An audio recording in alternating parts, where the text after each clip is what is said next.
Hi everyone, hope you are doing well from wherever you are watching this channel, depending on your time zone. Now, from yesterday, we have had big problem at Jacaranda grounds. That's the information emerging, of course. And today, from early in the morning, we have had a huge crowd of police officers that have now camped at Jacaranda grounds. Then later, we see people trying to dispense people, police dispensing people using tear gas and all those manner of things. But then before that, we are aware that Omosh, who has been a critic of William Samoei Ruto and a supporter of Raila Odinga, was arrested. And then Nuru Okanga, police are hunting for Nuru Okanga as of now. They want to arrest him. Then maybe arraign him in court if need be. So the big question we are asking, why the arrest and why too much police officers at Jacaranda ground? This is what Babu Wino posted. What are all these police doing at Jacaranda ground in Embakasi East Republic without my permission? Please buy more tear gas. It's time to swing and not sing. So now you can try to connect your dots. But then I wanted to listen to Omosh while he is sending a message to William Samoei Ruto before we continue with this conversation. Uchumi ni mbaya. Bwana haiwezi kuja mingi. Nilisanga jana nini yangu iliisha token. Inaniambia Ruto. Token. Sasa inaleta Ruto. Swali. Hii Kenya tunaenda wapi? So mimi najua sisi kama watu wa Azimio, mupende musipende, wamefungia Raila, tunaenda State House. Nasema Raila asiende nje. Ruto, wewe ni mwenda. Nilikwambia aenda Madharu pime kama uko na akili mzuri. William Samoei ni nani? Anaweza zoea Raila Odinga kutoka Kenya. Ni nani? William Samoei Ruto ni nani? Kama mimi Ruto hawezi nizoea kutoka Kenya mimi. Simbusi Raila Odinga.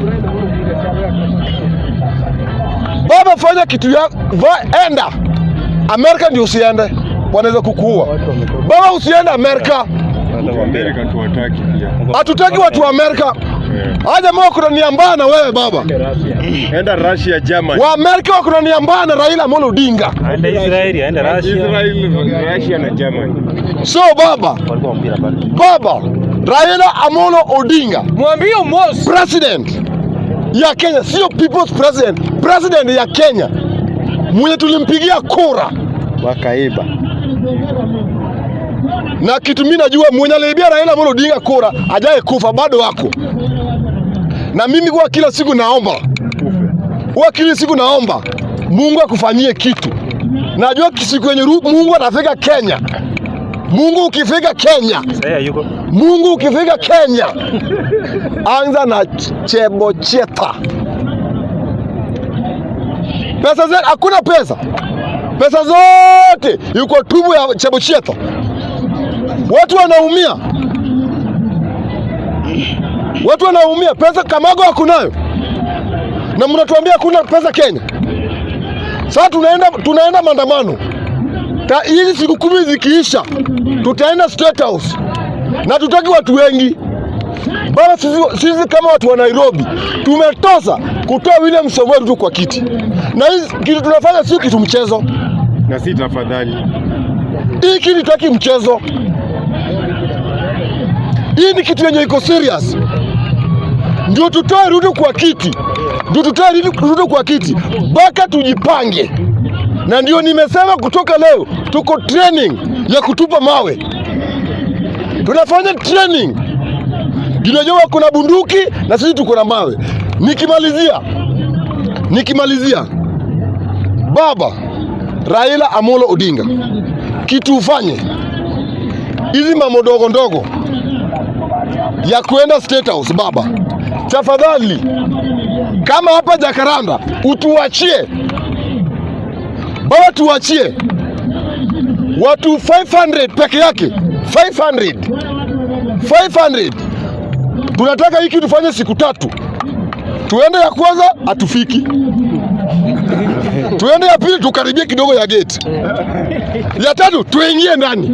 Nitarudia, tutaenda mara tatu maandamano ndio tutoe Ruto. Ya kwanza tunaenda atufiki mbali.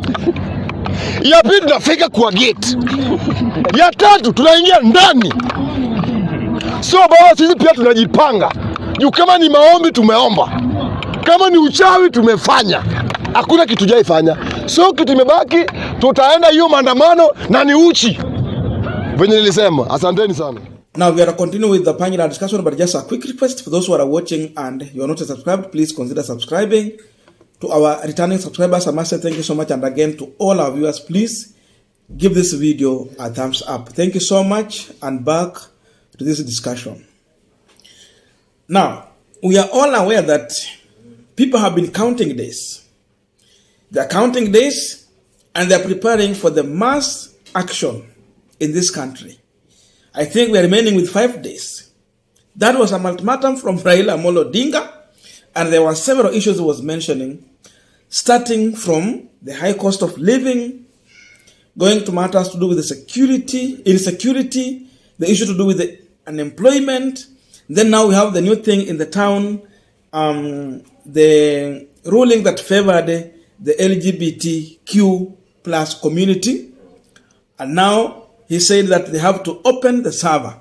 But then yesterday, Ruto responded to Raila Odinga on the matters to do with the server, because he saw now the days are running. Let me now start responding to Raila. And he was clear that among the duties and responsibilities of the president, there was nowhere is saying that the president will be in charge of opening the server. So in other words, he's telling Raila Odinga it is not his duty to open the server. He's not in charge of that.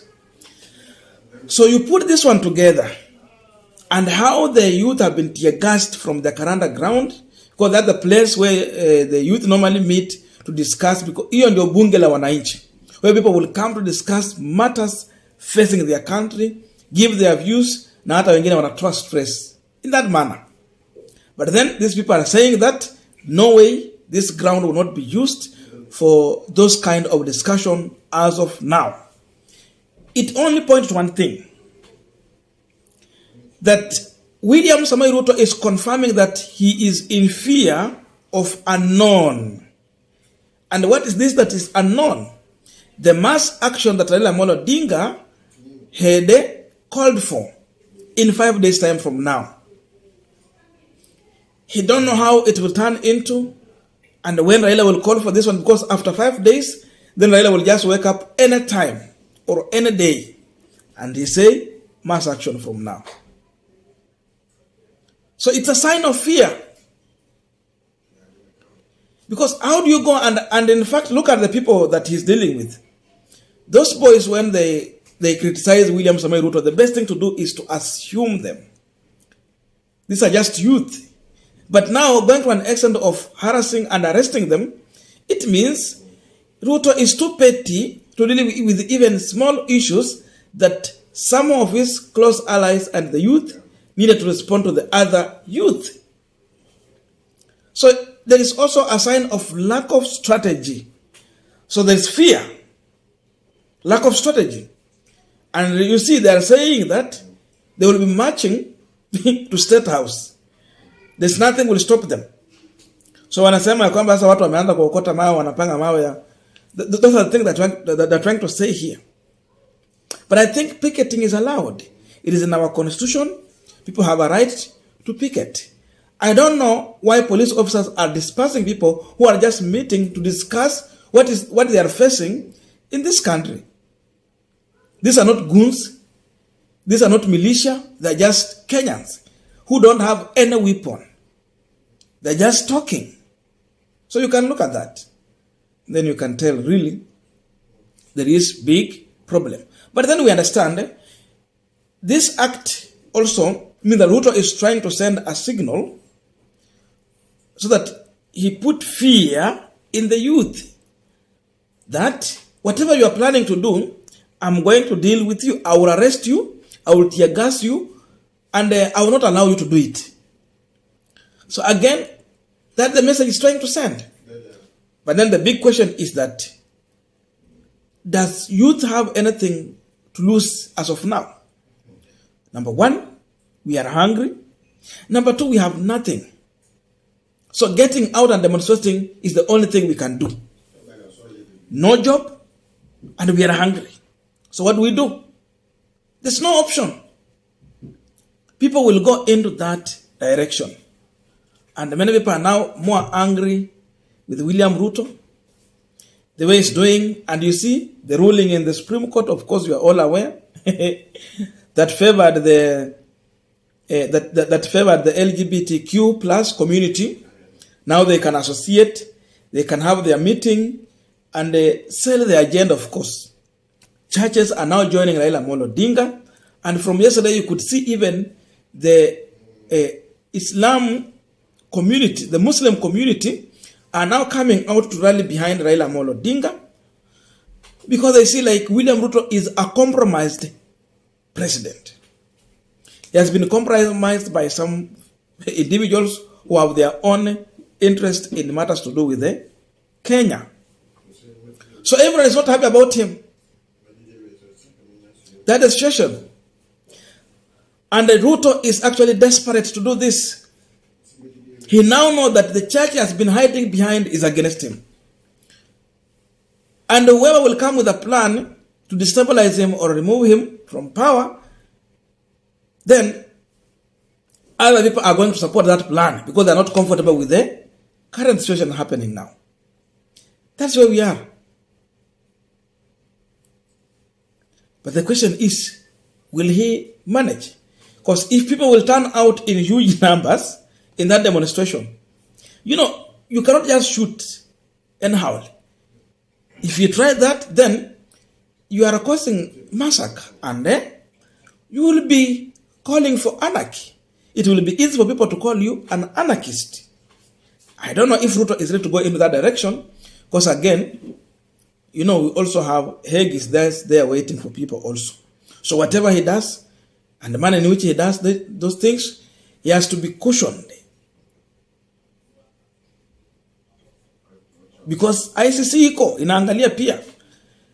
Whatever Raila is calling for, is it in our constitution? The answer is yes. So why do you use excessive force? So they want to chase the youth from that place. And I'm telling you, maybe from today going forward, that ground is going to be sealed off from people to access or do any activity from that place. So that's where we are. Fear is really written in William Ruto's face. That's why he's going this much long to intimidate the youth. Youth should deal with the other youth. No need intimidation.